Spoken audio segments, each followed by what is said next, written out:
How does Sammy Watkins' injury change the Chiefs' offense? Did DJ Moore and Josh Gordon just get big matchup upgrades? And is Tyler Boyd fool's gold in Week 14?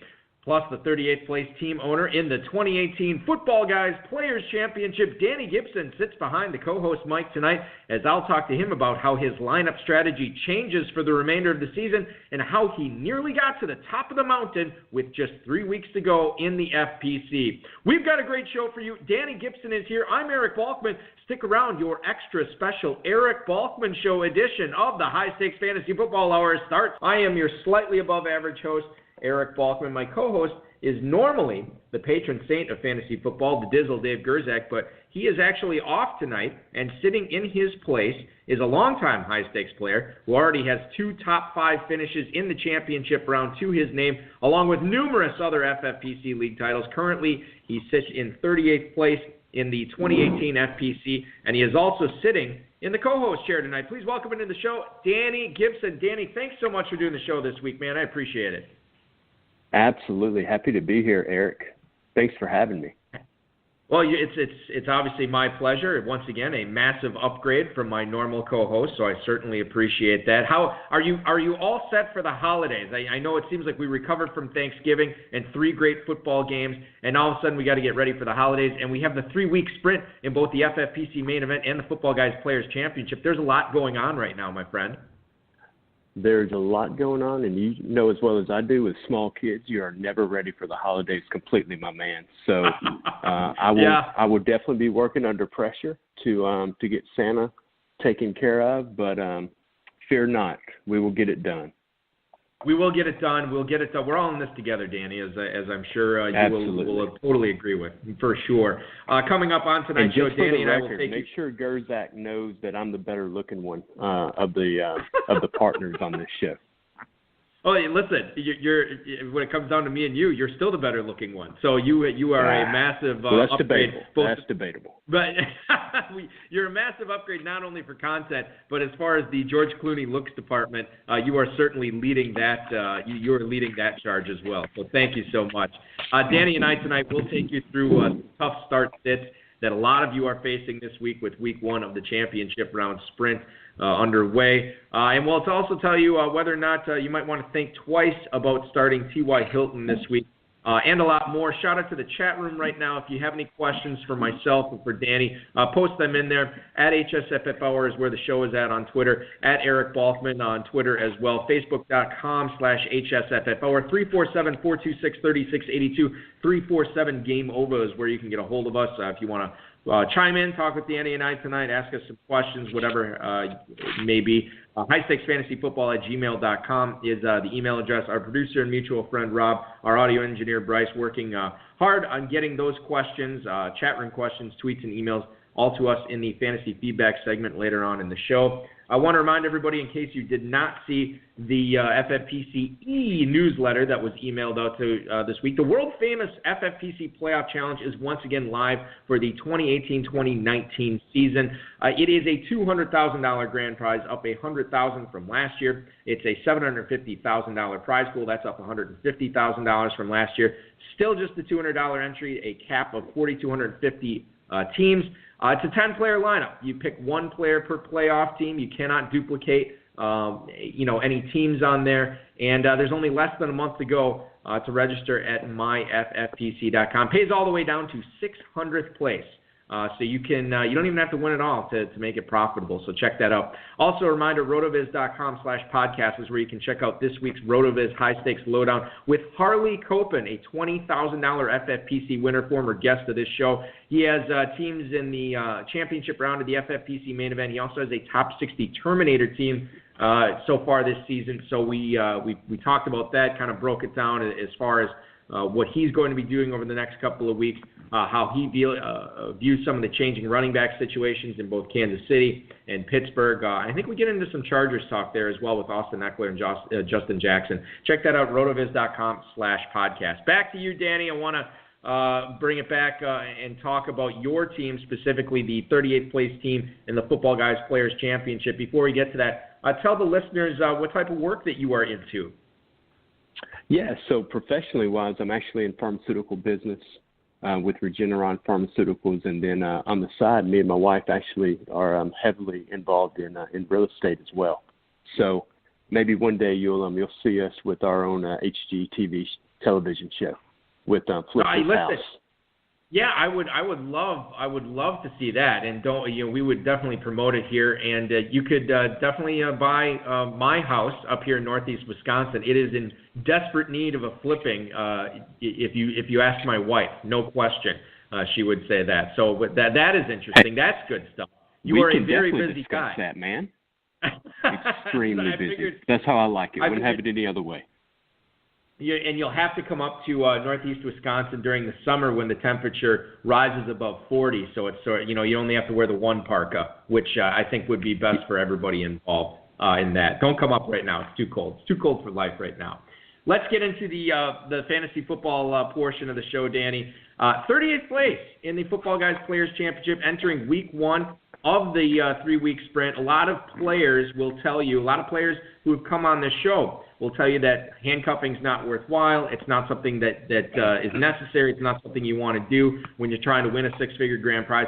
But it actually paid off for you big time because you had Kareem Hunt in this league. You also drafted Spencer Ware to pair with him, and you're enjoying not taking a zero with the Kansas City running back situation because you have Ware there. I'm curious, do you normally like to handcuff players, your upper echelon players like Le'Veon Bell, Todd Gurley, Kareem Hunt, Alvin Kamara, guys like that? Is that a normal practice for you? It is a great question, and I would tell you that it's variable. And what I mean by that is it's all about the opportunity and the talent of the player. And I always look at it threefold. Do I believe in that player's talent? Second, have I seen them perform at a high level before? Have they shown the ability to produce on a consistent basis if given the opportunity? And then third, if the starter does have an injury, would that player be the true number one on that team, or would we be looking at a running back by committee if the starter went down? And if you look at Spencer Ware, I do believe in his talent. I have seen him perform at a high level previously. And if Kareem Hunt was to go down, I figured he would be the RB1 and the bell cow for that team. So in that situation, that's why I selected Spencer Ware and have held on to him all year in case something did happen from an injury standpoint to Kareem Hunt. Unfortunately, it kind of went in a different direction. But I am in a good spot with him still on my bench. But another guy that I would give you the exact same example, and a guy that I have on a lot of my teams, is Latavius Murray. I do not have Dalvin Cook on one single high-stakes team this year. But, again, I believe in Murray's talent. He's proven he can do it before. And if Cook was to go out, he would be the obvious bell cow, right? So I think those are two really good examples to kind of the theory that I operate off of. And so far this year, it's worked out fairly well. I'm curious, with the three prongs of that, would he be the guy if the starter gets hurt? Have you seen him do it before? Is the level of fantasy goodness there if he does get the job? Does a player necessarily need to meet all three of those aspects in order for you to invest a handcuff in him, in the double-digit round? Or does he necessarily, maybe he only needs to fulfill one or maybe even two, depending upon the price that you have to pay for him? So to me, it's not just NFL games. And I'll give you another example. I loved Nick Chubb coming out of Georgia this year. I have him on a lot of teams. He's a guy that I really valued from a talent standpoint in his production at the University of Georgia. But he had not done it in the NFL, but I still took a risk on him in round 11, 12, in the FFPC, sometimes even later than that. So, again, not necessarily that they have to check all three boxes, but they have to check at least two out of the three for me to go after them. Philip Lindsay was a great buy for you early in the season on this team in the FPC. What was it about him that you saw in just 1 week of action that made you want to bid a lot of your fab cash to acquire him, knowing that if you did get him, then there's a good chance that you're going to have a fantasy worthwhile player for the entire season? Yeah, so totally. So my question back to you would be, did you see that guy run in week 1? I did. He was unbelievable. So for me, sometimes it comes down to the eyeball test. Some players have an it factor. They've got a wow factor when they run the ball. And to me, Phillip Lindsay absolutely has that talent. And quite frankly, is a guy that I will try to have on all of my dynasty teams in the upcoming off season, and somebody I will be targeting heavily in 2019. He just has, to me, an outstanding talent and high ceiling. He was a guy that I got in a lot of spots, but I don't think I got him in any. No, I take that back. I think I got him in one dynasty league, which stinks because I'm with you, man. I think he's the guy to own in Denver over Royce Freeman. I can't imagine Denver soaking more resources into that position, given the needs of that team and what they need to do to get back in competition in the AFC West. I think you found something in Phillip Lindsay, not just this year, but going forward from a dynasty standpoint as well. I think you're going to get a few really good years out of him at a minimum. We're talking with Danny Gipson. Go ahead. One more point on Lindsay. If you've watched him play a lot this year, he's actually evolved really, really well in the passing game as well. He was not utilized at the beginning of the year out of the backfield. And over the last few weeks, he's gotten much more involved in the passing game, which I think just increases his ceiling long-term as well. Yeah, he's the type of guy where when I did get him, I was like, okay, yeah, well, he's going to be a good pass catcher as well. And I was actually surprised that he wasn't catching as many passes early on. But you're right, he's starting to come around in that aspect as well. I think Denver realizes what they have in him, and it's going to be good news for Denver and fantasy owners going forward. The 38th place team in the Football Guys Players Championship. Danny Gipson co-hosting with me tonight. Dave Gerzak has the night off. Very excited to have you on, Danny. Hunter Henry was a guy that got drafted in a lot of leagues until the ACL injury, and then he wasn't drafted at all. However, I have seen him picked up in more than a few leagues because the Chargers, interestingly enough, chose not to IR him in the hopes that he'd make a December or maybe even January return to this team and still be a difference maker. Now, with the tight end premium scoring of the FFPC, that makes him even more valuable. He is a guy that you yourself acquired late in the year. What's your outlook on what he could provide fantasy? Because he's obviously not coming back this year. But what are you thinking that he might be able to provide over the final 2 weeks of the regular season? And then maybe as we look ahead to the playoff challenge, an interesting guy to keep an eye on there as well. He's definitely somebody to keep an eye on the playoff challenge. When I acquired him in the FFPC, it was honestly a pure Hail Mary play. I had outstanding depth at all of my positions, running back, wide receiver, and tight end at the time. And I felt like I could roll the dice on if he did come back, because you're rolling the dice on somebody that could be a top 5 talent at that position, in my opinion. So it was worth the gamble. It's obviously not going to play out in my favor, more than likely, because to your point, I don't anticipate that he's going to have much value in the next few weeks. But it was worth the gamble at the time because I do feel like he's got top 5 upside and ability in that offense if he was to come back healthy. But you're right. Let's see how it plays out in the playoff challenge if they do, because obviously the Chargers are going to be there. And if he can come back and he's at 90, 95% healthy, he can add a lot to that offense. Danny, I'm curious, for your dynasty leagues, after he went down with the ACL, did you make any plays for Hunter Henry? Were you looking to acquire him? Were you looking maybe to cash him in for somebody who was willing to overpay for him and keep him on IR for the season? How did you handle Hunter Henry in your dynasty leagues? Yeah, personally, I was extremely aggressive trying to go after him. I'll give you an example. In one league, I had Rob Gronkowski, Zach Ertz, and then I actually drafted Dallas Goedert.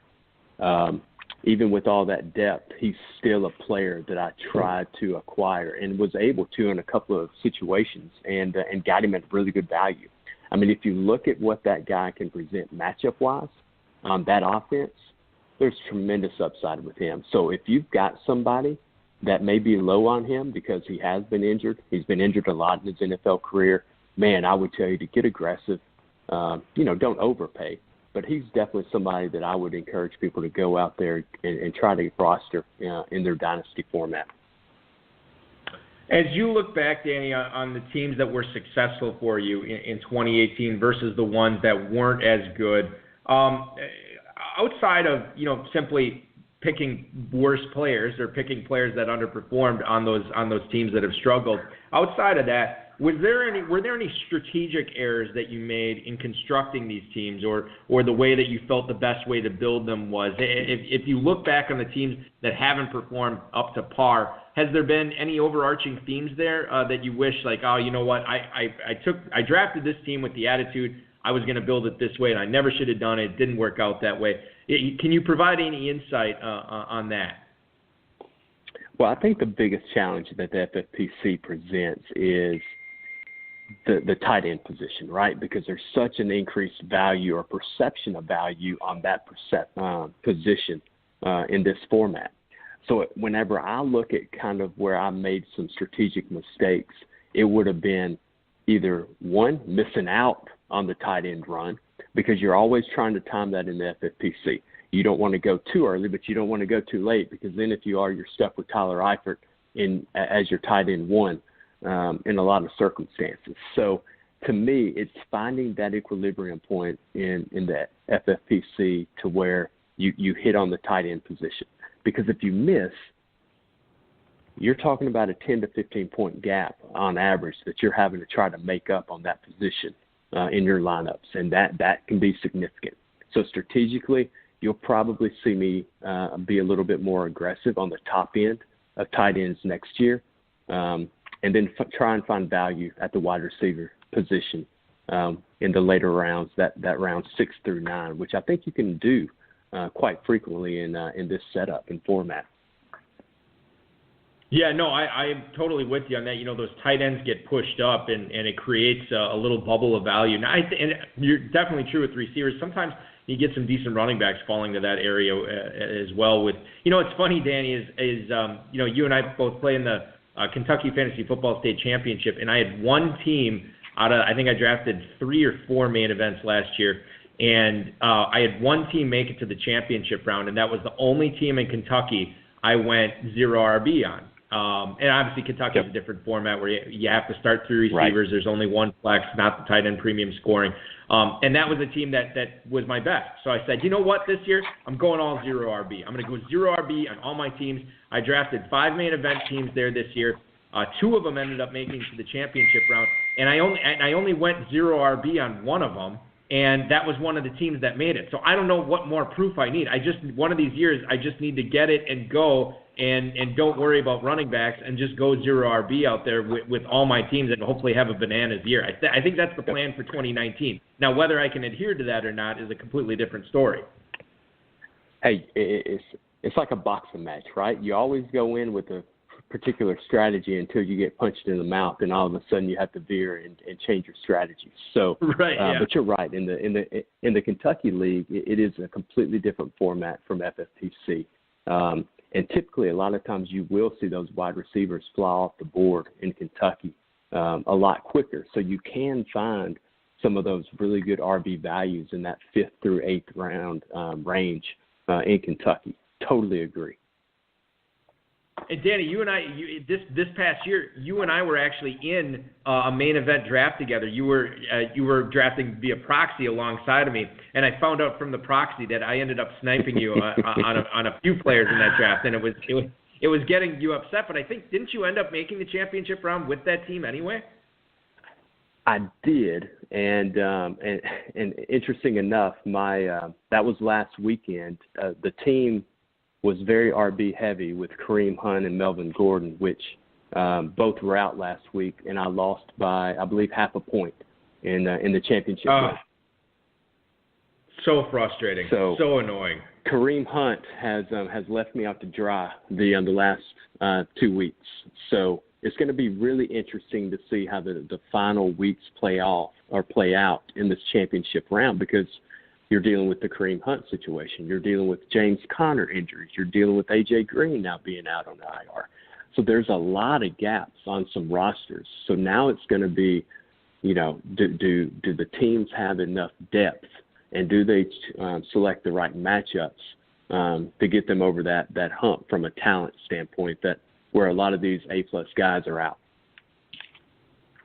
Danny Gipson and Eric Balkman sitting in with you on the High Stakes Fantasy Football Hour tonight. Danny, the 38th place team in the Football Guys Players Championship. And Danny, tonight in the chat room, we have Mr. Cocktails and Dreams himself, Chad Schroeder, hanging out in there. And he actually asked us if we could rank for him Jeff Wilson, Justin Jackson, Austin Eckler, and Jalen Samuels for Week 14. He says he has 1 to 4 of them on about every one of his teams, and he has no idea how to order these guys. I put them in the order of I feel like Jalen Samuels and Austin Eckler are sort of on their own level by themselves. I have Justin Jackson a level below that, and then Jeff Wilson at the bottom. And I struggle with ranking those because it's very, very difficult to pick the correct ones out of those 4. Now, that was the order I put them in, and then Chad said that he asked Nelson Sousa how he would put those, the order he put them in, and he put them in the exact reverse order than that. He put Wilson, then Jackson, then Eckler, then Jalen Samuels. So clearly, I am not helping. I'm just gumming up the works, as per usual on this show, what I'm doing. How would you rank those guys for this week only between Wilson, Justin Jackson, and Eckler from San Diego, and then Jalen Samuels? Yep, absolutely. First, let me say I don't think Chad needs my advice whatsoever with his proven track record. So I actually agree with Nelson on this. I'm actually a big fan of Wilson this week. I think he's got a really good matchup. I think he's a guy that's going to catch a lot of balls out of the backfield. So I actually agree. I would rank him number 1 out of this group. I would then go kind of 2A and 2B with Justin Jackson and Jalen Samuels. I'm a little nervous on Jalen Samuels because I do view his skill set as a little bit more of a third down guy. So I think there's some risk there that you could see Stephen Ridley get quite a bit of carries, but also anticipate Pittsburgh throwing the ball around a lot and taking advantage of some outside matchups with Antonio Brown and Juju. And then I would rank Eckler last. I'm really nervous on him. He's had a little bit of health issues, and if you read some of the press clippings from Anthony Lynn this week, he would like to get Eckler a little bit of rest, according to him. So I'm a little weary of Eckler. So I would actually rank him 4th, even though if you ask me who has the most talent out of these 4, I'd probably rank Eckler number 1. But I'm really nervous on his health right now. Yeah, and it always seems, I think Justin McCord actually made this point on the Kentucky Fantasy Football State Championship podcast this week that Eckler just seems to be better when he has a guy like Melvin Gordon or somebody of that ilk to play off of, and this week he will. Justin Jackson is getting a good portion of the touches. That's going to keep Eckler fresh for the whole game, so I think that you're onto something there. With Justin Jackson coming in, obviously with fresh legs, this week. You always like to see that, especially when you're trying to keep guys healthy for the playoffs, like I know the Chargers will. And you're right about Samuels. I mean, he should catch a lot of passes. Jeff Wilson caught a lot of passes last week as well. I'll cop to this, and if Dave was here, he'd be making fun of me for this, but I was out with some of my local radio buddies taking in the Packers-Cardinals game, and I wasn't paying a whole lot of attention to Red Zone or anything like that this past week. And Dave said something to me on Monday. He's like, I'm going to have to put in for this Pete Wilson guy. I said, who the hell's Pete Wilson? And he's like, you know that guy from San Francisco. I said, I never heard of him. He's like, sorry, it's Jeff Wilson. And I'm like, I still never heard of him. I have no idea who this is. And then I actually read to do some research on him. I'm like, Jeff Wilson. Okay, I got it now. And then I actually put in for him in a couple of leagues. I got him. I think I got him in two of my. No, I got him in one of my dynasty leagues, and where I'm actually playing Dave in the first round of the playoffs this week. So I haven't decided if I'm going to use him or not. But that is an interesting cat to be paying attention to this week for sure as we move forward down the home stretch of the season with just 3 weeks, less than 3 weeks worth of games to play. Danny, let's talk about. I know. A lot of times it's this time of year that I'm looking forward to 2019 because my teams are all in the toilet. Now, I actually do have some good teams this year, so I'm not totally looking ahead to 2019. But I can't help but think about next drafting season. As we look forward to that, and we all will within the next few weeks as we get, playoff challenge, all those formats going, that'll be fun, obviously. But we'll also be looking with an eye towards the 2019 drafting season. What do you feel like you did right this year on your team, specifically like this 38th place team in the FPC, your other teams that are in contention for prizes and some serious cash this year, that you'll actually try, that there were some tactics that you used or, different things that you did during the draft that you're going to try to replicate next summer to try to get this same level of success? Right. So I think for me, it's about consistency. Whenever I go in a draft, I'm always going to go after the people that I believe in from a talent standpoint, and that's just not at the top of the draft. But I'm targeting guys that I believe in, whether I've seen them at the college level or maybe they've been a wide receiver number 3, but I think they've got the skill set to absolutely produce as a number 1. And I'll give you 2 examples. I probably have Kenny Golladay on 70% of my teams this year because he is a guy who was going in that 10 to 12 round range, who I thought upside was a top 15, top 20 wide receiver in that offense and with his skill set. Tremendous range, great athletic ability. And then, so that's what I would say first and foremost. Trust your gut, trust your instinct, trust your evaluations of a player's talent, and stay the course. That's good advice, obviously. It's your teams that you're drafting. You do a ton of research. You do a ton of prep for this, and not just you, Danny. I mean, I think we all do. We spend the summer listening to podcasts, reading articles, watching preseason football, watching training camp, listening to beat reporters, everything like that. You put all that investment of your time and resources into that, you should have a pretty good idea of what you want to do when it comes to the draft. And I think subconsciously, even when you're not sure what to do when you're on the clock, where you're on deck, you kind of do know what way you really want to go and how you want to build this team. And it's your team. It should be built the way you want it to, for sure. So it's a very good advice to follow your own conviction. Without a doubt. On that. And the only thing I would add, going into a draft, there's always the biggest unknown, right? You have no idea what 11 other players are thinking. You have no idea what the other 11 players and how they evaluate the same players. So that's the biggest unknown. But I've found if I have to grab a guy that I have strong conviction on around early, I'm okay with that. Like if it's somebody that I truly believe in talent-wise, man, there's nothing wrong with grabbing that person in the 7th round versus trying to risk it and hope that he comes back to you in the 8th. So trust your evaluation, trust your gut, and go for it. It's pretty rare, especially when we talk about, ADP now here. It's silly to talk about it in early December. Is anybody going to remember whether you took, a James Conner in the 12th round versus the 14th? Is anybody really going to remember that you took, DJ Moore in the 8th round instead of the 9th? You know what I mean? Like nobody cares about that at this point. And as soon as, like Dave always says, that the day after your draft, ADP is already obsolete because there's a new level of, or there's a new collection of drafts to be taken into account. We've seen it happen in pros versus Joes every year. We've seen it happen. We cover in the Revelations and Genesis leagues. You look at that ADP, and then you cover the Football Guys Players Championship draft like we do in early August every year. And so it's a world of difference. It doesn't even seem like the same year in some cases. So. I think you're right. Is go with your gut, trust your conviction, and at least you will be happy with the team that you draft. Now, getting back to where all the money is going to be made over the next 3 weeks, waivers are closed, so you don't have to. Oh God, it was. Let me ask you this: wasn't it great on Tuesday and Wednesday where you could actually get a good night's sleep and you weren't staying up crunching waivers in all your leagues? Now that they're locked, it's just like it's all lineup decisions now, Danny. I welcomed it. I loved it. I thought it was great. Absolutely. And for a family man like yourself to not have to worry about getting waiver claims in on Wednesday and Friday night, it helps the quality of life at home as well. Yes, no question. My wife was thrilled too. I can tell you that. I know my kids were. It was a great way. It was one of my best Wednesday nights in quite a while.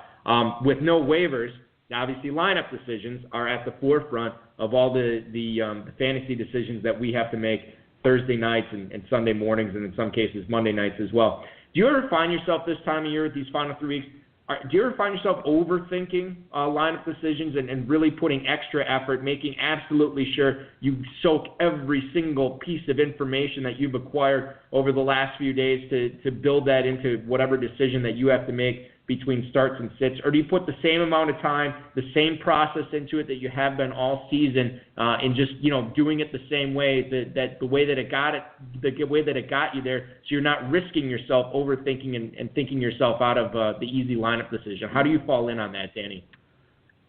Yeah, given this time of year, I don't know if there are too many easy lineup decisions right now. If you look at all the injured players across the NFL, the Jalen Samuels, all the guys that we just talked about, I think there's a lot of interesting variables at play right now. So I'll be honest, I have probably spent more time analyzing lineups at this stage in the game, more so than I can remember over the last several years. So traditionally, I would have kept the same process, keep the same focus, keep the same routine. But with all the injuries over the last couple of weeks and the suspensions of Kareem Hunt, I found myself having to do way more research, second-guessing myself, analyzing matchups way more than I traditionally would have. Yeah, and I think,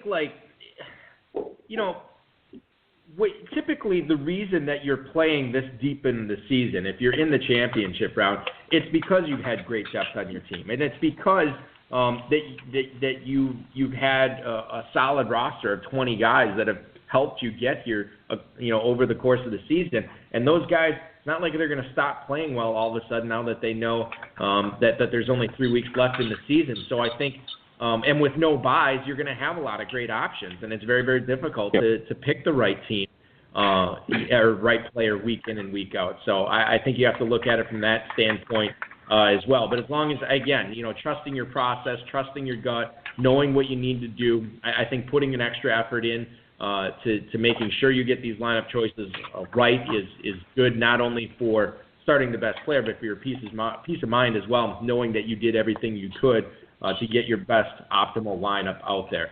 Speaking of optimal lineups, Danny, right now on this 38th place team, you have Marlon Mack on your bench.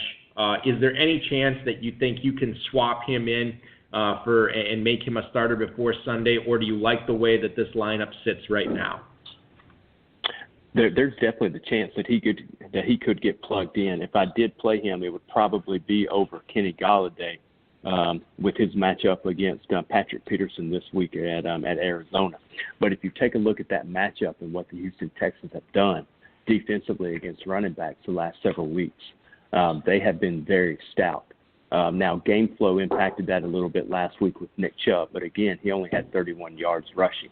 The week before that, you're looking at the Tennessee Titans who just put up, 250-ish yards rushing last night against the Jags, and they held Deion Lewis and Derrick Henry to, I believe, 50 yards rushing on 15 carries. So they have been playing really, really well against the run, and I do anticipate that's going to be a very high-scoring game, but I think it's going to be done through the air. He's not a guy that I'm very high on this week because of the matchup. Speaking of, as long as you brought him up, I feel like we should talk about Derrick Henry and what he did last night against the Jaguars defense. 17 carries, 239 yards, 4 touchdowns. I can tell you I did not draft him anywhere this season. I didn't own him on any of my dynasty leagues, so obviously I wasn't upset that I didn't play him because I didn't have anywhere to play. And I feel like, Danny, I don't know how he is on any of your teams, but I feel like if you drafted Derrick Henry this year, I don't know if you made it to the championship round or if you made it to the playoffs, given the cost that you had to sink to get Derrick Henry on your roster. Did you have him anywhere? Did you have him going anywhere last night? I would say out of my 25, 30 teams, I had him on one team. And that was a team that, to your point, was already in the toilet and finished, done, nowhere even near the championship round. So I did not have him going anywhere. And quite frankly, last night was a perfect example of who Derrick Henry is. If you have any backfield penetration, he's not going to have a good night at all. He's not that type of running back. But if you can get him in open space and get, a 6'4", 250-pound running back who can move at 4.4 speed, you get him in open space, he's going to be a guy that is tough to bring down, and you saw that last night against Jacksonville. So, but he's a guy, if you paid a 4th or a 5th rounder for him this year, odds are you're not in the playoffs right now or in the championship round. Yeah, no question. I think you hit the nail on the head. it really served no purpose other than to screw over the people who started the Jaguars defense and who started Dion Lewis last night. I think those would be the two people that would really be frustrated with that Henry effort for people who are still in contention right now. A couple of emails here for you, Danny, before we get on and talk a little bit about the news that's going on around the NFL as we head into Week 14. Tony in Porter, Texas writes, "Hi, Danny. Between drafting in the FFPC and the KFFSC, do you make a huge distinction on where you like to draft wide receivers and tight ends, or is that overrated? Good luck in Week 14. That's Tony in Porter, Texas. Now, for anybody who's not familiar, obviously the FFPC, you have the dual flex. You have the 1.5 per catch for tight ends. Makes tight ends go a little bit higher than normal. In the Kentucky Fantasy Football State Championship, it's standard PPR scoring, but you do have to start 3 receivers. You only have to start 1 tight end, and you only get to start 1 flex. So I'm curious, because wide receivers usually get pushed up in Kentucky, tight ends usually get pushed up in FFPC. Is there a big distinction there, Danny, when you're drafting teams in those? Are you consciously trying to make sure you get a tight end or 2 early? Are you trying to make sure that you build up your receiving core early in the draft? Or is that a little bit overrated when it comes to these 2 formats? So I'll start with the Kentucky League. I will tell you this, 95% of the time I draft in the Kentucky League, I'm always going to be at the end of that draft, because that 3rd-round reversal changes everything that I do strategically. So I'm almost exclusively going to go wide receiver, and then grab who I feel like has the highest upside as an RB in that 3rd round, unless there's still an elite wide receiver still on the board. So for me, because in the KFFSC, you have the ability to choose where you want to draft, right? So that changes things dramatically for me versus the FFPC, where you just get, you get handed your draft spot, and then you have to, be strategic off of that in planning. So in the FFPC, my game plan would change quite a bit. I'm going to wait on wide receivers. I'm going to wait on, drafting Cooper Kupp as an example in the 6th, 7th round, which is where he went in a lot of the drafts this year there. I'm going to grab the Kenny Golladay in round 10 or round 11. So I think you can wait on wide receivers in the FFPC, but if you wait that long in the Kentucky League, you're going to get smoked from a wide receiver standpoint. No, you're totally right. And I think one of the first years, the first year I ever played in Kentucky, God, it was so long ago now. I remember drafting, I think I was so excited that you could play, because this is back when it was all about running backs. Even in a PPR format, everybody's like, oh, running back. And I was so excited. I'm like, oh, wait a minute. So I can play 2 running backs, plus I can flex out another one. And I went super heavy on running backs, and my teams were awful. And then the following year, I did the exact opposite, where I was usually only taking 1 running back in the first 5 rounds, and then getting receivers and then an elite tight end. And I was like, and the second year, I obviously had a much, much better year. And I was like, wow, now I got this figured out. But, it changes every year, and there's no really correct way to do it. But I think the guidelines that you just put forth, I think more often than not, that is going to pay off more than it hurts you for sure. Andy in Philadelphia is where we're going to go next. He writes, "Hey, Danny, what was your greatest lineup decision?" Oh, this is a good one. "What was your greatest lineup decision that you ever made that worked out perfectly? And on the flip side of the coin, one that you sweated about and ultimately made the wrong call where it cost you big?" That is Andy in Philadelphia. Danny, I don't know if you can go to the deep recesses of your mind. Obviously, when you consider the lineup, at least from my personal standpoint, when I consider the great lineup decisions that I've had, I always look back at the ones that come at the end of the season, because those are the ones that obviously make or break you. And I know that one for personal experience, when Dave, myself, and Kurt Awe, who the reigning Kentucky champion Kurt Awe, when we the 3 of us co-owned a team in the NFFC prime time in 2008. One of the decisions we were faced with was either Kurt Warner or Phillip Rivers at quarterback, and it was kind of unheard of to bench Kurt Warner at that point because he had been white hot with Larry Fitzgerald, with Anquan Bolden. I mean, he was lights out every single week. And Phillip Rivers was just kind of like not like a middling guy, but a fringe top 12 guy, a guy that is a good backup to have, but not a guy that you like to be starting on a weekly basis. And Dave said, "Hey, listen, man, there's nasty weather reports coming from this Arizona game. I think we should bench Warner. And I said that's insane. We cannot bench Warner. And then the more I thought about it, the more I was like, you know what? Rivers is playing at home in San Diego. This is going to be a really good matchup for him. Warner, I saw the winds. There's snow coming down. I'm like, I don't like this at all. So I called Dave that morning and I said, hey, let's make the switch. I'm totally with it. You want to bench Warner, bench Warner. So we benched Warner, and I was at my girlfriend at the time's house, now my wife.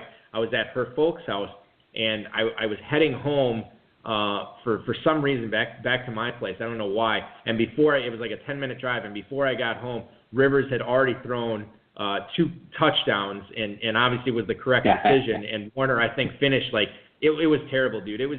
Warner was 3 of 8 on the day for 14 yards. He might have even gotten benched because Arizona really wasn't playing for much at that point. But right. and that it locked it up. I mean, and we won the $100,000. Not purely based on that, but that obviously really helped. But that's one of the lineup decisions I always remember that paid off big. Do you have any like that either paid off big or you made the wrong call and it cost you a lot? Oh man, you always do, right? I mean, if you play fantasy football for long enough and it's frequent as much as what we do, you're always going to have mistakes that you make from a lineup perspective. And I'll give you an example of a decision that I had to make last week that actually turned out right. But Tariq Cohen they were playing the Giants last week, right? Awful weather.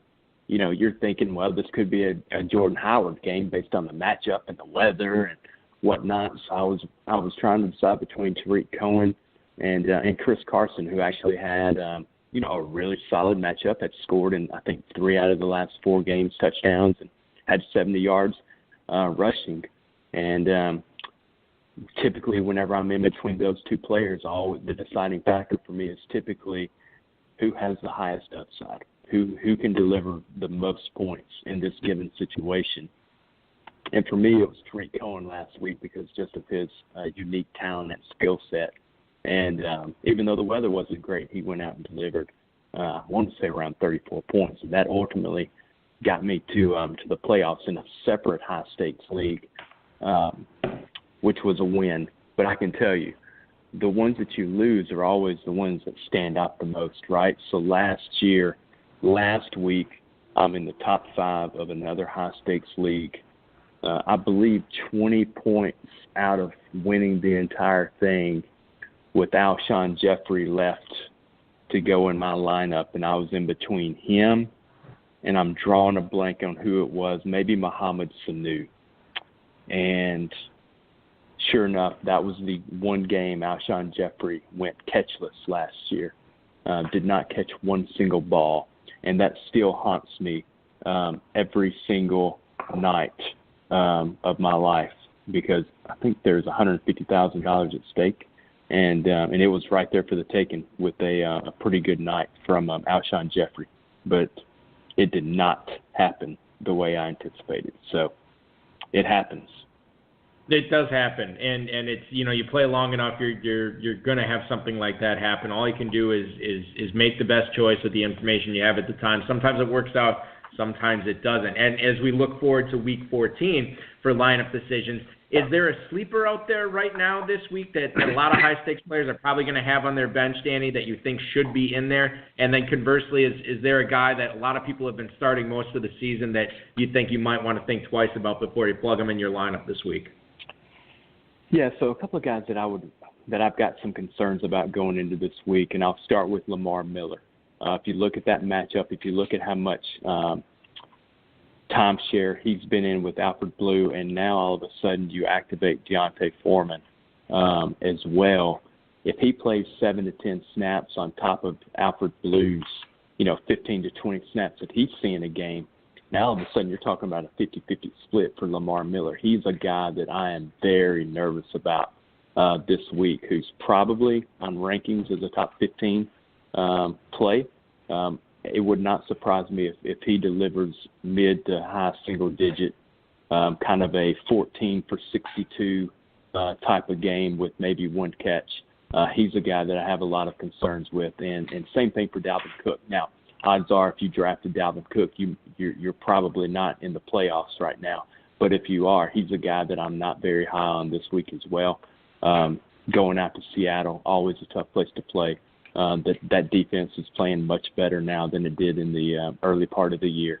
So those are two guys that I would be a little weary of. But look, let's be honest as well. If you've got Dalvin Cook on your team and you're in the playing in the playoffs, odds are you're playing him this week, right? So take that for what it is.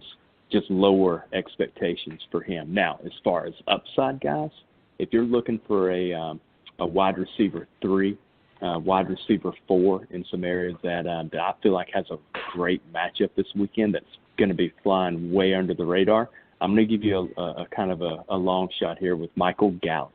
Great matchup against the Philadelphia Eagles. And that secondary is just completely beat up. I expect them to probably double team Amari Cooper, which is going to leave a lot of one-on-one matchups with Gallup. And if you've analyzed his last couple of games, they've started to target him. They've started to run more isolation plays for him in particular. Last week he almost had a long touchdown pass that Dak missed him on going up the sideline. I expect Michael Gallup to have a really nice breakout game this week. Michael Gallup, certainly a guy worth paying attention to for sure. 38th place team in the Football Guys Players Championship. Danny Gipson co-hosting with me on the High Stakes Fantasy Football Hour this week. Danny, let's get to some of the stuff that has happened in the league around the last 24 to 36 hours roughly, especially within the last 24 as far as injuries go today.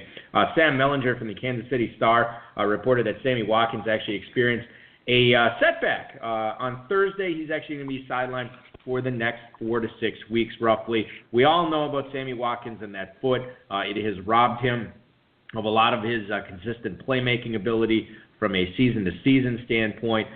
He's had this issue specifically with this foot this year since roughly the end of October or so. Watkins out for the regular season, basically. He might get back into the playoffs. I don't think there's a whole lot of fantasy analysis here. I don't think anybody kept Kelvin Benjamin on their roster. If they did, I don't know. I mean, you're clearly not playing him in Week 14. I don't think you're going to feel confident in Weeks 15 or 16. But going forward, I think Watkins and Benjamin are massive question marks, at least for the remainder of the 2018 season.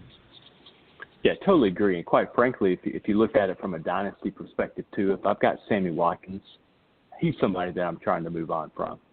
He's just not going to be a consistent asset for your dynasty team in the long term. So if you can get a pretty good return for him, he's somebody that I'd be looking to trade.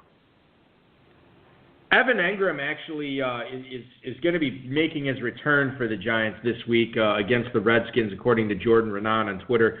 Evan Engram was removed for the injury report. You know, Danny, he was a guy who was drafted basically as like the 6th, maybe 7th tight end off the board, and he's really underwhelmed this year, obviously with Saquon Barkley lighting the world on fire, Odell Beckham having another solid season, and Sterling Shepard popping in roughly every 5 weeks or so with a good performance. Yep. Evan Engram is just he's sort of been he's been a massive disappointment. Now for anybody who's kept him on their roster, maybe they had a guy like C.J. Uzomah or a guy like Eric Ebron or David Njoku or somebody like that that they drafted behind Engram. And they've made it to the championship round, or they made it to their league playoffs in their basement league or what have you. I'm still a little bit nervous about plugging Evan Engram in right away this week against the Washington defense that's been playing pretty well over the last month and a half. Absolutely. My biggest concern is injury risk, right? Talent is not a question with Evan Engram. That guy is a matchup nightmare going across the middle. But for some reason, Pat Shurmur has yet to find a way to really get him involved on a consistent basis in that offense, which has been very disappointing. He's a guy that I actually did buy a lot of shares of this year. I actually tried to stack him with O.J. Howard on a lot of teams. That worked out for a while until O.J. Howard landed on IR. But to your point, if they can get the right matchup with Evan Engram, if you try to play him with a linebacker, he's a guy that can win that matchup 90% of the time. It's just, can Eli Manning actually get him the ball, and can Pat Shurmur scheme those matchups? Yeah, that is the question for sure, and obviously big questions, and you probably have a better option for your teams, no question for sure, with Evan Engram. Dan Quinn actually said today that there's still actually a shot. I can't believe this. Devontae Freeman could return off IR and play again this season. Jason Butt on Twitter reporting this. Freeman, since week 5, has been out with both foot and groin injuries. He had the surgery to his groin to try to come back this season, but I mean, Danny, Atlanta's going nowhere, and honestly, Tevin Coleman and Ito Smith haven't looked that great, in the ground game for Atlanta. You can bring back Freeman. I have Coleman and Ito Smith on a couple of teams. I haven't played them in weeks. I mean, this to me is just reeks of gumming up a running offense that is really providing little or no fantasy value right now. Yeah, look, there's no question about that. And quite frankly, if I'm the Falcons organization, explain to me where the benefit would be of bringing Devontae Freeman back this year. You're not going to make the playoffs. You've invested a lot of capital in Devontae Freeman in the next few years, as he just re-upped his contract, I believe, this past offseason. So why would you risk another additional setback or further injury when you're not going to make the playoffs? This move would make zero sense to me. I don't think there's any way in the world that they will bring him back under the given circumstances. Another guy who is out for the rest of the season, Jonnu Smith. We saw this injury last night. Adam Schefter tweeting that he is going to be missing the rest of his second year in the NFL. And honestly, a big-time disappointment after Delaney Walker went down. I think a lot of people were high on Jonnu Smith and what he could do for the Titans this year. He finishes with 20 catches for 258 yards and just 3 touchdowns. He saw 30 targets this season. Anthony Firkser is the guy to own in Tennessee, if there is a guy to own at tight end in Tennessee. Michael Pruitt, the backup now to Firkser. But you look at this from a dynasty standpoint, I think Jonnu Smith's performance obviously gives the Titans pause, and Delaney Walker might be set up for at least maybe one more go-round in 2019, given that Jonnu Smith didn't do much of his opportunity this year. Yeah, I believe Delaney Walker just re-upped on a 2-year extension, which I'm sure that that second year is probably a club option. So I would definitely anticipate Delaney Walker being the lead guy there in that on that team for 2019. So from a dynasty perspective, I just don't see the value of having Jonnu Smith on my team. You could not have asked for a better situation than what he had this year with the Titans when Delaney Walker went out for the year. And quite frankly, he underperformed dramatically. So, I think the athleticism of Jonnu Smith is off the charts, but the football talent to me just is not there for my eyeball test. So he's somebody that I'd be looking to move if I did, or just, quite frankly, drop if he was on my dynasty team.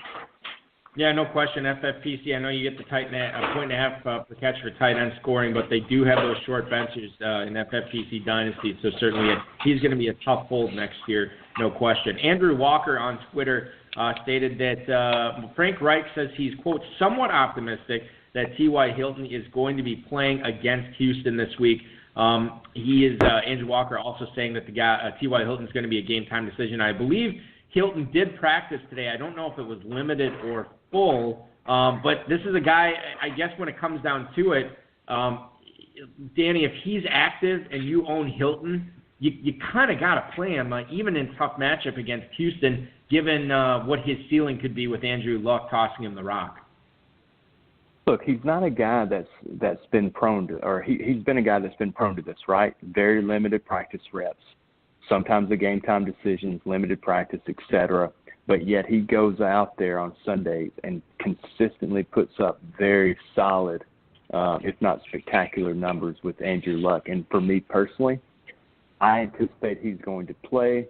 I love his matchup this week. If T.Y. Hilton is active, and I anticipate he will be, he's somebody that's going to be in my lineup because I expect that to be a very high-scoring game with Andrew Luck and Deshaun Watson putting up monster games, which should benefit Hilton as well as the Eric Ebron. We are fast running out of time here, and I do want to get to as many of these emails as possible here. So, Danny, let's kick things off right away with listener emails, and I think this one is Pat, in Hiawatha, Kansas. I was sort of on the fence about starting DJ Moore, guys, but with no Denzel Ward, is he a must-start WR2 against Cleveland? Thanks, gentlemen. That is Pat in Hiawatha, Kansas. You know, I kind of like DJ Moore the way he was coming on, and Devin Funchess obviously not doing much with the targets that he was presented to him. But you look at DJ Moore against Cleveland with no Denzel Ward, I see a lot of upside here, Danny, and specifically if you're looking to make up points in the FFPC or the Football Guys Players Championship round, you gotta find some way to do it. I think DJ Moore is a perfect high ceiling guy to make sure he's in your lineup. Totally agree. He has extremely high upside, but I would caution it a little bit. Cam Newton, a little bit of arm injury, doesn't have that quite the arm strength that we're accustomed to seeing Cam have, and you're also starting to see Curtis Samuel, former second-round pick, start to shine a little bit. There, you know, the last couple of games he's gotten a lot of targets. I'm not worried about Devin Funchess in that offense anymore. To me, he's more of just a goal line threat now. He's not going to see many targets. It's definitely going to be the DJ Moore and Curtis Samuel show. But I would be wary of Curtis Samuel. I think you could see a big game from Samuel as well.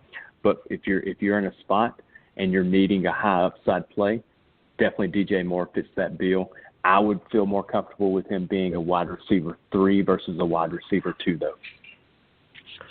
You know, and to that point that you just mentioned with Cam Newton, let's go to Eddie in Etna, New York. He writes, "Hey, Danny and Balky, how nervous are you about starting Cam Newton and his bum shoulder in week 1 of the championship round?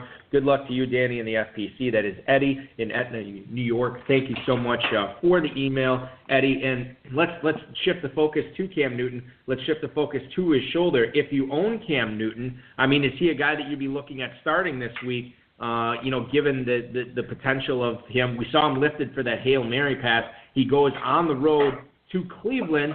So, I mean, he's not at home, but it's not the toughest matchup in the world. He's another guy that, you know, his upside probably dictates that you want to start him, though. More than likely, 80% chance that you're starting him, but it all depends on who your backup is, right? You know, if you backed him up with, you know, a Phillip Rivers, for example. Well, with Rivers' matchup this week, I'll be honest, I may lean Phillip Rivers in his current matchup in his setting versus Cam Newton in the Cleveland weather. It's going to be cold. It's going to be windy. That doesn't really suit Cam Newton very well with a shoulder injury. You would really have to rely on his rushing totals to give you QB1 numbers this week, in my opinion. So more than likely you're starting him, but it would all depend on me, who my backup was or who I had behind him. That's a great point, and actually Rivers is the name that sticks out to me, a guy that went later in drafts that I when you look at who all the matchups are this week, you know, obviously you're going to be playing Drew Brees and Mahomes and you know, even, you know, Big Ben you'd be playing ahead of Cam Newton, at least I would be. And Rivers, I think, is the true question mark. I think I'm with you. I would lean with Rivers over Cam. I know Cam does, you know, some great things with his legs, especially around the goal line. But I think Rivers is the lean there. And clearly, if you have both of them, or if I had both of them, I'm playing Rivers over Newton. Let's go to Woodsville, Vermont. It is Rick. Does no Xavier Howard mean yes to Josh Gordon in all my starting lineups? Thanks for the email, Rick. Josh Gordon is, I don't want to say he's a fringe start this week, but you know, with so many loaded Football Guys teams and main event teams, this might be a question of whether you start Josh Gordon or not. And the fact that he does go down to Miami, a place that New England, by the way, late in the season hasn't always played that great against for whatever reason. Not even just late in the season, just when they go to Miami in general, they seem to struggle a little bit. But if he doesn't get Xavier Howard, and it sounds like Howard, if he hasn't been ruled out yet, he should be shortly. He might even be ruled out already. But Josh Gordon not being able to face him, I think there's some intriguing upside. Again, if you have to try to make up points, Gordon is a good way to do it this week.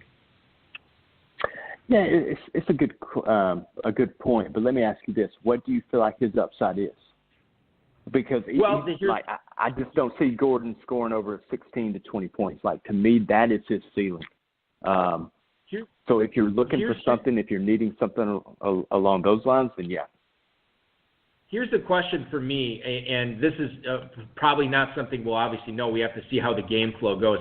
But if New England does get out to an early lead, and let's say, Sony Michel runs one in, or James White or Gronk or somebody like catches one, and all of a sudden they're up 14-0, 17-0, then, where's the onus for Brady to be slinging the rock all over the field after that? When you have Burkhead, and you have White, and you have Michel, you could just grind that game out, and New England might not put up 30 points, but they could win, something like 24-9 or 24-10 or something like, you know what I mean? And then all of a sudden there's no fantasy value there whatsoever. I'm with you. I see, now I do see the ceiling, but I also do see the floor here. And that is something, as you would absolutely. say, this is something to be cautioned with. You're playing with fire a little bit with Josh Gordon. And honestly, if he gets off to a slow start, it might be a mistake play on your part if you do decide to start him. We have a bunch of tough starter sit questions here that I think we can fly through here over the next few minutes, Danny. Ray in Kissimmee, Florida. What's up, fellas? I have a tough SOS this week. Jalen Samuels at the Raiders or Kenyon Drake hosting the Pats. Now, thanks for the email, Ray. We've already talked about actually both these guys. Samuels, you'd imagine he's going to be catching some passes from Big Ben against Oakland. They should have their way with that defense. Kenyon Drake, it seems like he's been pretty inconsistent, but when he's hot, he's really hot, and he hits good. Against the Patriots, he should be catching some passes, you would think, to try to keep up with Brady in that offense. If you can only play one of these guys, though, Danny, who's it going to be? I'm probably going to play Kenyon Drake for the sole facts of what you just described. More than likely, they're going to be playing from behind, which is going to rule out Frank Gore from being heavily involved in that game flow. And quite frankly, you just haven't seen Jalen Samuels do it yet, right? Until he does it and he shows that he's got the talent to contribute on a consistent basis. I love the offense of Pittsburgh. But until I see the player do it, I've seen Kenyon Drake be successful given the opportunity. And in a game that I think they're going to be behind in, I'm going to lean slightly towards Kenyon Drake, but I don't feel great about it. Am I in love with him? No. Could you convince me to take Samuel over Drake? Yeah, probably. But for right now, I'd lean Drake. Yeah, and I can't believe I'm saying this, but I think Drake is the safer play just for the simple fact of we don't know how the backfield touches are going to be divvied up between Ridley and Samuels and Edmonds, by the way, even if maybe he's active and there's a real monkey wrench thrown into it. We just don't know. We don't know what's going to happen if the Steelers get out to a big lead and they just decide to grind it out with Stevan Ridley the rest of the way. There is obviously concern with Frank Gore. I just, that was sort of a concern I've always had with Kenyon Drake all season. And here's the thing. If you know you're a big underdog in your playoffs, or if you know you have to make up a ton of ground, then, yeah, maybe the unknown ceiling of Samuels is the better play. But more often than not, I'm probably playing Drake over Samuels this week. Although you're right, It is very, very close. Sean in Glassboro, New Jersey. Do I play Tyler Boyd, who is probably going to get covered by Casey Hayward, or do I roll the dice with Allen Robinson against the Rams at Soldier Field? Thanks, fellas. That is Sean in Glassboro, New Jersey. Thank you so much for the email, Sean. I got to look this up, Danny. I'm kind of curious. I know Chicago has the great defense, and obviously the Rams have been crushing it as far as points go this year. The other concern is the Bears spread the ball around so well, and you never know if it's going to be a Burton game, an Anthony Miller game, a Taylor Gabriel game, a Terry Cohen game. You just don't know these things. Now in Robinson game. Yep. But I think and as I'm bringing up the total here, I think that in that game, if indeed the Chargers it is have to be higher total. Well, yeah, I'll tell you this: the Rams are a 3-point favorite at Soldier Field, and the total on that game is 51. The Chargers game, the Chargers are 14-point favorites at home against Cincinnati, and that total is 48. But now here's the thing: I know Hayward will be on Boyd. But, man, Jeff Driscoll is going to have to throw a ton that game to try to keep up with the team that they're 14-point dogs against. I'm leaning towards Boyd. I see the argument for Robinson, but I'm leaning towards Boyd here. Totally agree. I would go Boyd, and I think what you'll see the Bengals do is they will move Boyd all around the field. They're going to line him up outside, but they'll also move him into the slot a lot. So I do think Boyd is the play here. The Bears are just so all over the board when it comes to their wide receivers. You don't know if it's going to be an Allen Robinson game, a Miller game, maybe Trey Burton comes out of the dead to actually put up numbers as well. So I would definitely lean Tyler Boyd in that circumstance as well. Final email comes from Roy in Denver. Which tight end is correct for me in the first week of the playoffs, David Njoku or Cameron Brate? David Njoku this week is hosting the Carolina Panthers, and Cameron Brate is also at home against the New Orleans Saints. And if you look at the totals on each of those games, the Browns game is only 47.5. However, that Saints-Bucks game, which, by the way, the final score of that game in Week 1 this season, the Bucks won 48-40. Tampa, that game is a 54.5 point total. I'm going to play Brate over Njoku, especially the way these guys have been trending. Yeah, it's tough to argue that. I would actually go the other way, though. The New Orleans Saints defense plays tremendous against tight ends. And if you look at the difference in that defense now versus Week 1, it is night and day. The Saints defense has really come on the last few weeks. I picked them up in several leagues thinking that they were going to start to hit their stride, and that's really paid off. I would actually go with Njoku in this matchup because I think the Saints are going to blanket Cameron Brate, and I think this is going to be more of a Chris Godwin, Mike Evans type of a game for the Bucks versus Brate. But I totally understand how that would be a tough decision. You know, and that's a good point, too. And obviously, the other thing to consider there, I love Adam Humphries this week. I think Humphries has a big game. I guess what I'm really saying is I love Jameis Winston this week because I think he's going to be throwing it to anybody and everybody on that team. I think Brate is solid. I think Humphries is big. I think Godwin, I'm with you on that, too. I know Harley Copen this week on the RotoViz High Stakes Lowdown, he actually said that he's a big fan of what Godwin is going to do this week. And we all know Mike Evans is uber talented and can, just have a 200-yard blow-up like that. So it's a great point with Brate versus Njoku. And Carolina's pass defense isn't anything to write home about either. I mean, they've been giving up a lot of points. That game could easily turn into a shootout. This is a good problem to have, no question. And it was a good show that we had tonight. Danny, 38th place in the Football Guys Players Championship. As you move forward through the next 3 weeks of the championship round, I wish nothing but the best for you and really all your teams this year. Thank you so much for coming on the show this week. I really appreciate it. We'll catch up again soon, no question. And listen, the house flipping, I'm going to keep you abreast of this. We're going to figure something out here. Hey, man. Happy to do it. Bring it down to Nashville, or I can come up to Wisconsin, and we can definitely sit down and put down a strategy to make you some extra money, man. I'm all for it. I love it. That's fantastic. Thanks so much for doing the show this week, man. We'll talk to you again soon. Hey, enjoyed it. Thanks for having me. Danny Gipson, ladies and gentlemen, 38th place in the FFPC main event. I butted heads with him in Kentucky as well.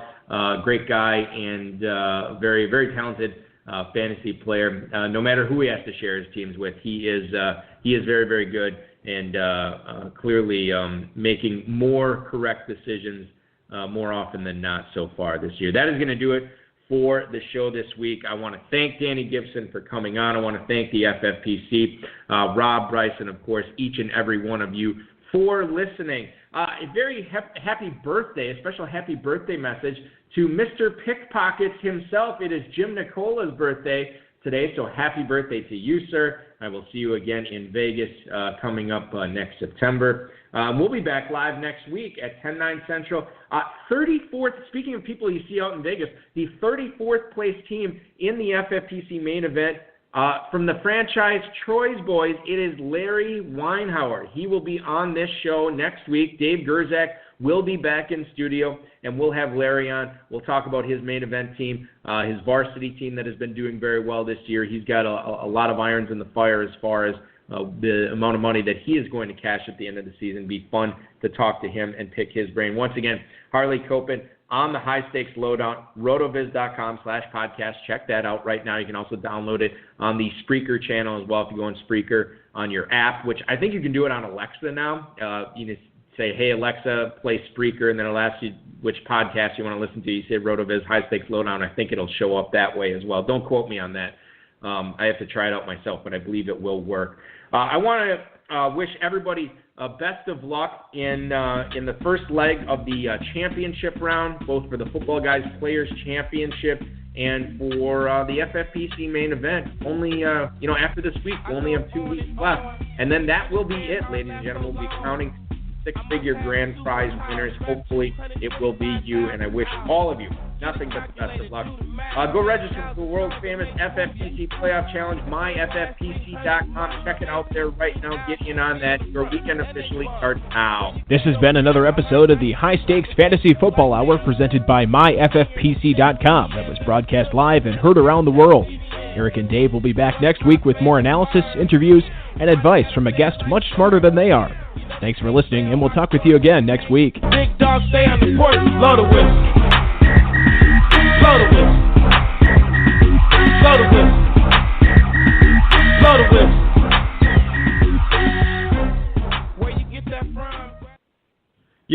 One of the fans of these little post-show snippets that we always do is Hudson Kern-Reeve, and I know he's listening right now. He wasn't in the chat room tonight, and I have a feeling I know why. The Avengers Endgame trailer came out today, and I know Kern is super excited about it. He's probably just been watching it nonstop since it came out early this morning. I wanted to talk about it on the show with him this week, but it's probably better off that we wait until next week, because as much fun as Kern and I will have talking about it, it will equally annoy my co-host, Dave Gerzak, which, listen, that's what this show is all about anyway. Good luck in the championship round, everybody. Hope the ball bounces your way. We'll talk again next week.